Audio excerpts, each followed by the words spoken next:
Welcome back to Let the Journey Begin. My name is Hilary Roberts, and my co-host is Jason Waller. What's up, Hilary? Man, it's all about you. I know you're up like 24/7 right now. Yeah, and that's not from Adderall or drugs, guys. We have a new baby. I know. Yeah, little Wyatt is here. Came in on June 16th. 9 pounds, 6 ounces. He was a big boy. He is doing amazing. Ashley is recovering good. She's kind of turning the corner finally. So, but we are not really sleeping. So yeah, we are sleep deprived. So you guys, I may be a little out of it today. So bear with me. I apologize to our guest ahead of time. He forgot my name like 3 times. This is an honest program, Hilary. That's not true. No, but everything is going really well. It is amazing. And this is I think it's a true testament of why sobriety is so important to me in my life, especially since I was not around or that present for Ashley's pregnancy with Delilah and even to the day that she was born. So the fact that I missed out on a lot of this stuff was it's very heartbreaking, but also very motivational because I'm able to experience and see all the really important things in life that really matter. And I'll definitely, sleep deprivation is well worth it, to be able to be present, be able to be there for my wife, be able to be there for my kids. And, it's something I wouldn't change for anything, so I'm really embracing it, but besides the sleep thing, everything is phenomenal. Oh, I love that. I love that. And now I can say that I'm officially here in Newport.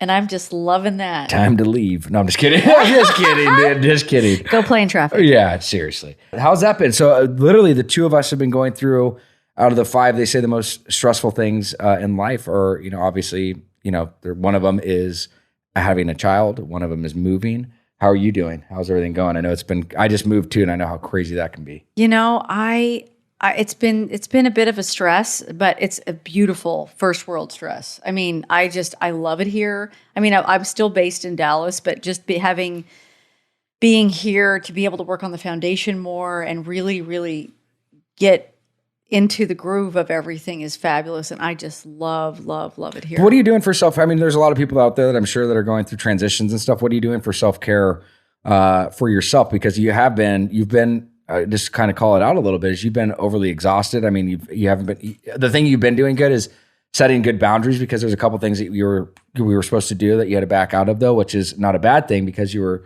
putting yourself first. So I think just talking about those types of things real quick before we bring our guest on. So my priority, number one, is always to really try to focus on the things I do to stay sober, because without that, I can't have all the things in life I have. There's things that some of the people that I look up to have said, which is I have problems in areas where I didn't even used to have areas.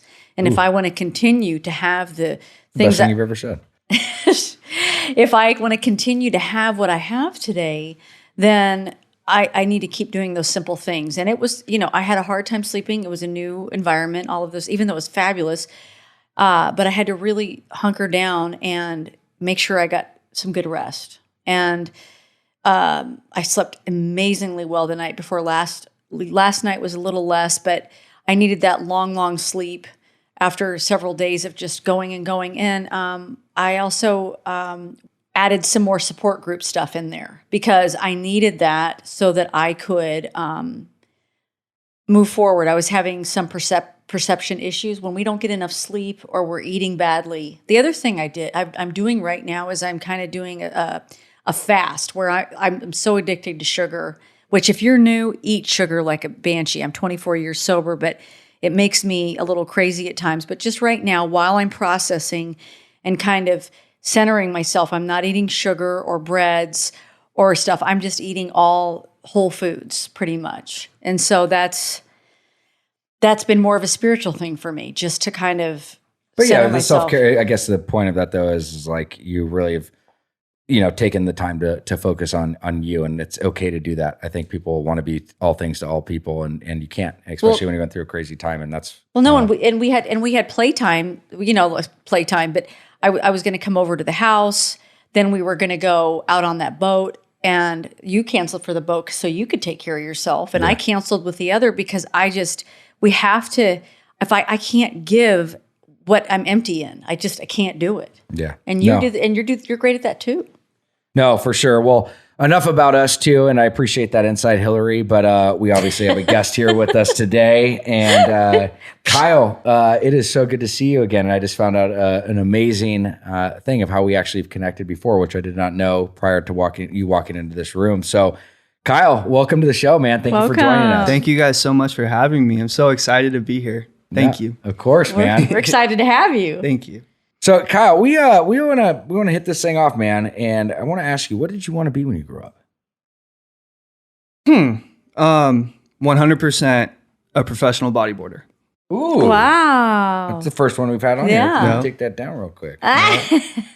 Yeah. So, what inspired you to want to do that? What age, and what happened along the path? Okay, so I started boogie boarding, as I like to call it, which I kind of consider like the kids' version of bodyboarding. Right. I started really, really young. My grandma would take me every day during the summer, every single day. Wow. And What I a remember, sweet grandma. Huh? What a sweet I grandma. know, she's great. She, God rest her soul. Oh. She's great. I still think about her a lot. Me and her had a really close relationship, and but we started just going down to the beach every single day.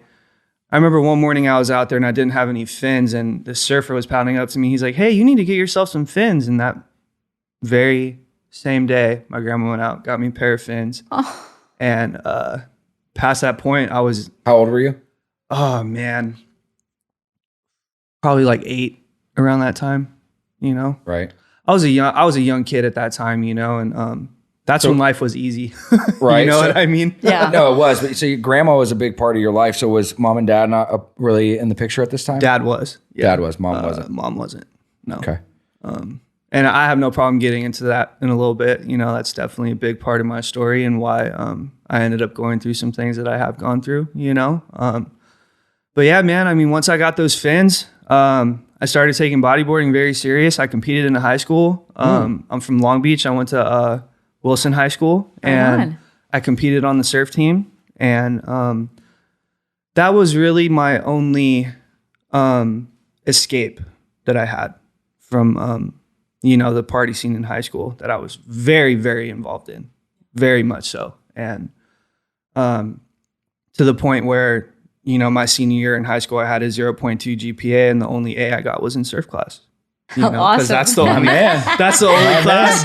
That's the only class I would not miss, no matter what. No matter what, I would be there 6:30 in the morning. I'd be at all my competitions, even though I was partying the night before. It was that was my only solace that I had. My only escape that I had from the party scene, and I haven't found a way back into it yet. And that's why I try and express to people, when you find something that you love and you find something that you're so passionate about, try your hardest not to lose it. Because once you lose that passion, it's hard to get it back. As you were doing this, because it seems like you started at 8, you were going, 8 years old, you're in elementary school going, Mm-hmm. you're going, so this was a part of your life all the way through high school. So this is many years of you doing this. So what actually caused you to stop doing it? Drugs and alcohol, for sure. Where'd that take you?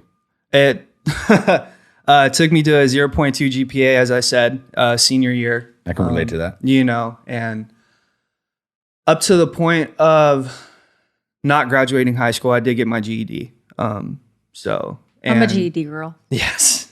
Yes. If it wasn't for my dad, pushing me that route, I probably wouldn't have gotten it, Yeah. But my dad said, you need to do something. Right. So all through high school, I was part of the cool kids club, as we like to call them, the guys that go out and party, the guys that like to wake up and drink at 7:30 before they get to school. I found my way into prescription pills, and I found Xanax and alcohol to be a very, very good combination for me. But yeah, I realized that I was, I was in a very, very scary, dangerous headspace, and I didn't really know until I got sober and I was able to look back on some things that I was going through at the time, and Do you mind sharing with us some of the things that you were experiencing? Oh, absolutely. So, to start from the beginning, one thing I kind of wanted to share with you guys is that if you believe in the whole addiction is in the DNA kind of thing, I know that's something that's said a lot, you know, but if we do believe in that, then you can say that I was born to be an alcoholic and a drug addict. You know, it runs very, very deep in my family, from parents and, you know, sisters alike, and me being the worst of, you know, worst of them all. Everybody kind of thought that, you know, I wasn't going to be the one to make it, you know, and so, you know, it's, so growing up, you know, the moment I found alcohol, it was, you know, I was off to the races, you know, and I feel like it has a lot to do with the environment I was in. How old were you know? when you used your first drink or drug? 13. 13. 13 Okay. years old. Yeah. Smoked weed for the first time at the age of 13. And then slowly progressed, you know, it progressed as it usually does. You know, you start smoking weed, you start taking pills, you start drinking, you start doing all these things. And like I said, you know, I was part of the cool kids in high school who would just go out and party before school, party during school, partying after school. Like it didn't matter, you know, because that is, you know, the drugs and alcohol always come first ahead of everything else, you know. And I learned that at a very, very young age. Even in high school, before the age of 17, I was drinking myself to the point of where I was hoping I wouldn't wake up the next day, you know. Wow. And it's crazy because the reason why I said that I didn't realize that until I got sober and I was able to look back, you know, on some things that I was doing. I was keeping track of prescription pills and like Xanax and all these things I was putting into my body on top of a night of partying. And I would wake up and I'd look at it and I'd say, okay, so I took 2 Xanax, you know, 6 Vicodin, and like partied all night. I lived through that, so I can do a little more, you know. And I wasn't even 18 at the time while I was doing that, Sure. you know. So looking back on it now, I'm super grateful that I went through some things that I did, you know, and I was able to come out on top of all that. So you mentioned about your mom. Mm-hmm. Can you talk a little bit more about that? Like, Yeah, about, of course. Yeah.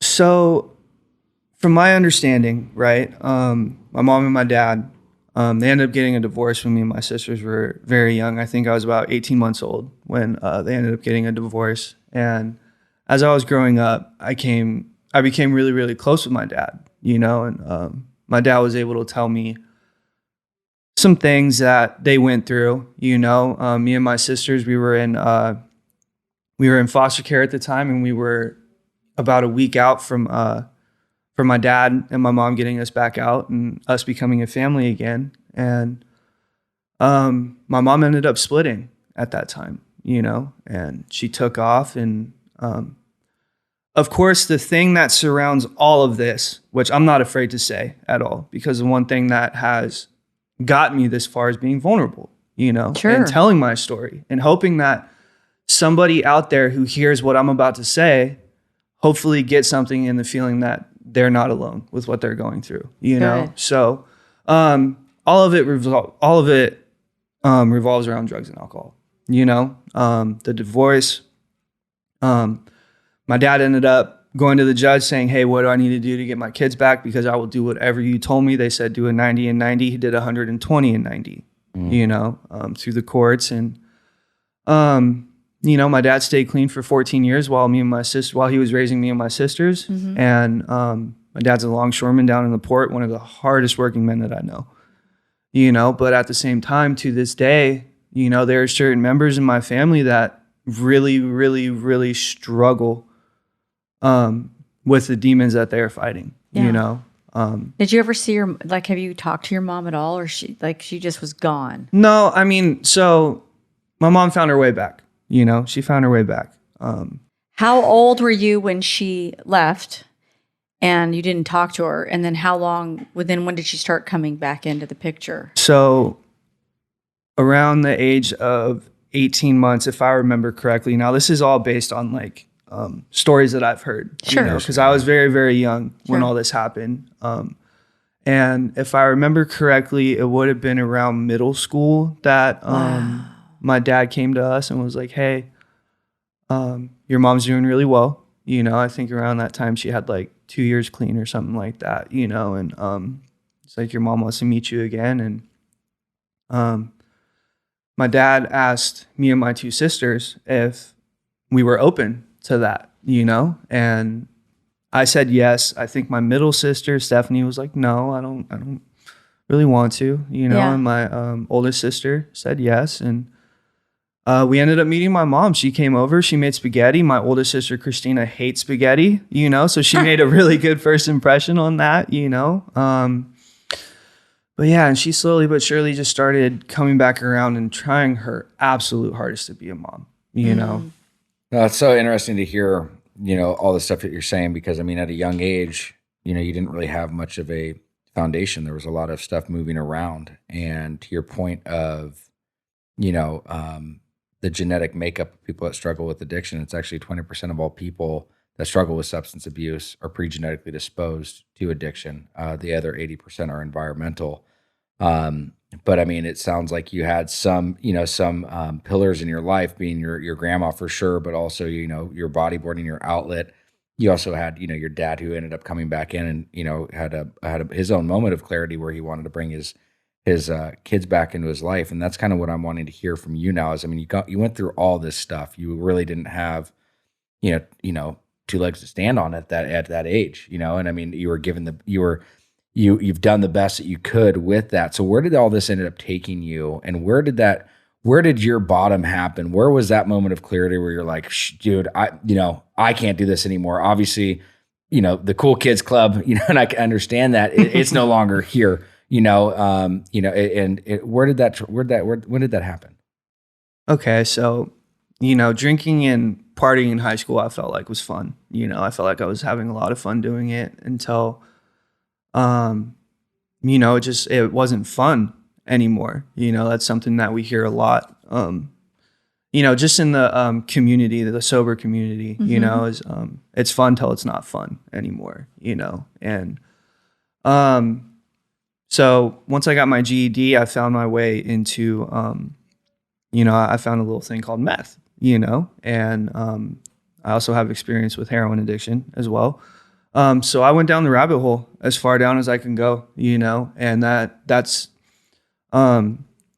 totally missing some other things that I've done, you know. I mean, I've bought cough syrup from Rite Aid and I'm drinking a whole bottle of it, you know, and that was the mentality that I had. I wanted to try it as much as I could at least one time.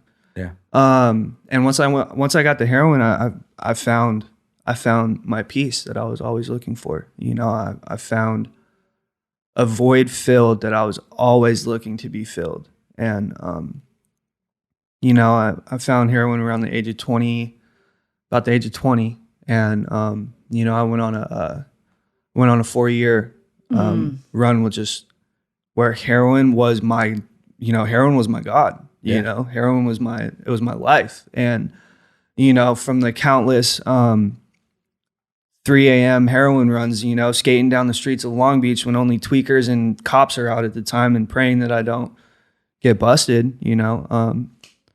By God's will, you know, I was able to, you know, skate by without ever getting pulled over, without ever getting in trouble with the law, you know. So, but yeah, man, I guess I just reached a point where I was sick, you know, I was so sick and I was so tired. I was tired of being dope sick for sure, you know. Right.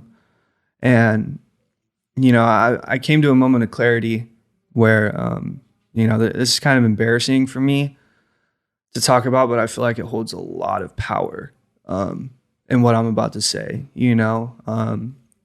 There's a time where I was laying dope sick in my bed.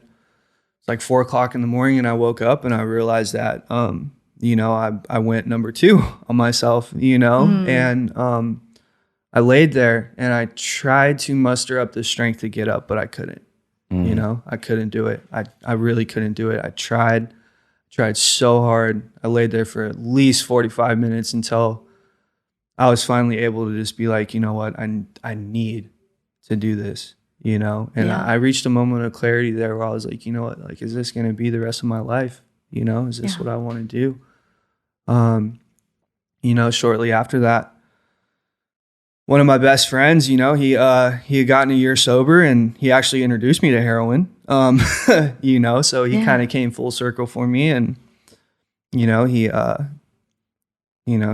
gave me an opportunity, and I decided to run with it, and here we are, a little over 3 years. This is a better run than those other ones, my friend. It's a better run. So let me ask you this. So we like to transition. We like to focus on solution. And you've been through a lot. I mean, you've been through a lot, from your mom leaving to, both obviously came from drug addiction, alcoholism, to, being in foster care, to your dad getting well, then finally your mom coming back, and all those things that you've been through.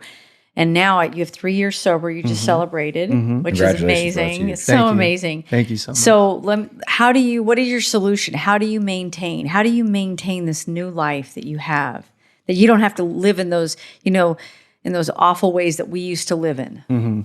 I do a lot of support groups. Okay. A lot. I do a lot of support groups. I have a huge support system that I rely on. Huge. Even some guys that have been on this podcast, I know a couple of people that have been on here, and if he doesn't mind me saying, me and Ethan, we're really, really close. Ethan's one of my really, really good friends, and Ethan took me under his wing for a little bit, and I know Satch was here as well. I got to give him a shout out too. These guys, give him shout outs. And I'm also I'm a team member at Gratitude Lodge as well. Awesome. I'm a support staff there, so you guys have another Gratitude Lodge team member on the podcast. Come on.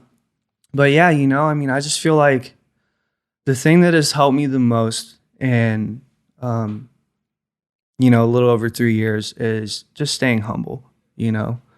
Staying humble and staying grateful. I used to think early on that I would be defined by the materialistic things that I'm able to get, and compared to when I first got sober, like the materialistic things are, I can name off thousands of things that I never had that I have today, but I was taught, my dad's brother ended up stealing the family inheritance from the family, and farm in Oregon, all my grandpa's stuff that was promised to my dad, and all this other stuff. So I was taught, from a pretty decent age that, materialistic things, they don't really bring you that much joy, they don't, at the end of the day, the only thing you really have is your family and your word in this world, and that's something that I've really, really tried to live by, I love that, man. How old are you today? 27. 27. So you ended up getting sober at 24 years old. Yes. Which, wow. Is amazing and fantastic. I think we have quite a few people that listen to the show that are young. What would be some advice that you would give them, if they're struggling right now? Reach out. Definitely reach out. Pick up the phone. Get some numbers that have some more time with you, that have been through, or more time than you. And even then, though, there are guys that, I've learned things from guys that have, 10 days sober, especially working at Gratitude Lodge. I see guys come in and they're so strong, and they're so willing, and they're so dedicated to try and rebuild their life, But if anyone's struggling, I'd definitely say, just have faith, have faith in something. Yeah, I hear what came to me is you're saying, there is hope, have a willingness, and remain teachable, even if you have time, is what I'm taking away from you. That's absolutely. That's huge. I want to bring it back real quick, because I do want to focus on solution. I know we only have a little bit of time left, but where was your dad during this process? Because he was sober, right? And you were going through the thickest stuff. Did he ever play a role in any of this? Absolutely. Yeah. My dad, during, these past 3 years, he's played a major role. Absolutely. He's still clean? No. Okay. Because I heard you say earlier that he had 14 years. He was 14 years. So going back to the inheritance story that I told, that actually sent him back out. Oh, losing his mom and his brother literally. How long ago was that? This was back in 2001. If I remember correctly, 2002 area. So yeah, I mean, like I said, there's some people in my family that still battle, Yeah. they battle hard and they're doing their best, Yeah. but the one thing that my dad has been able to do, when I got out of residential, me and him split rent for the first like 4 or 5 months until I was able to get under my feet and I was able to start becoming independent, and my dad's always been one to show up for his kids. He's always been one to show up and put his kids first, even ahead of his own well-being, That's huge, man. Yeah, he's always been that guy, and I love him for it. I look up to him so much. Family's a very, very big thing. How's it going with your mom now? Mom's good. Mom's okay. Is she sober? No. Okay. Yeah. No. Yeah. My oldest sister just got 8 months of sobriety. Oh my today, gosh, so that's so that's huge. good. And my middle sister, as I like to call her, she's never really gotten into the thick of it like other family members had. So, but Well, look at you, man. You're the youngest in the family, and you're the one that's got the most sobriety time under your belt. You're an inspiration. Your story is incredible. You should be very proud of yourself. You really should. It's awesome to have young people here and to be able to share that light. Today we were dealing with a real. I don't even call it an epidemic anymore, man. It's like a massacre. People are really struggling with addiction and mental health, and I just kudos to you, bro. Thank you. If you were to leave our audience with one thing and an action for the day, what would that be? Suit up and show up. Suit up Boom. and show up.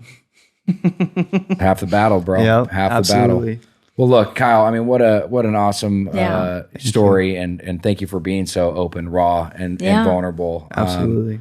I'm very impressed, and like I said, you're an inspiration to me. Seeing that you had to go through what you went through, and to see where you're at today. Because, dude, I had all the support in the world, and I barely made it. I couldn't imagine, trying to do some of this, a lot of it on your own in the beginning. You know what I mean? So. Yeah. Be very proud of yourself. Very proud. Thank you. Thanks for being here, bro. Absolutely. Thank Anytime. you so much. Thank People you. want to find you on social or anything like that. Do you have a Instagram or? First and last name, Kyle Purschell, Purschell for Facebook. And if I remember correctly, my Instagram handle is at K_Purschell. Beautiful, man. Yeah. Well, have a wonderful day, man. Appreciate you being here. Absolutely. Yeah. Thank you guys so Thank much. you. Thank you.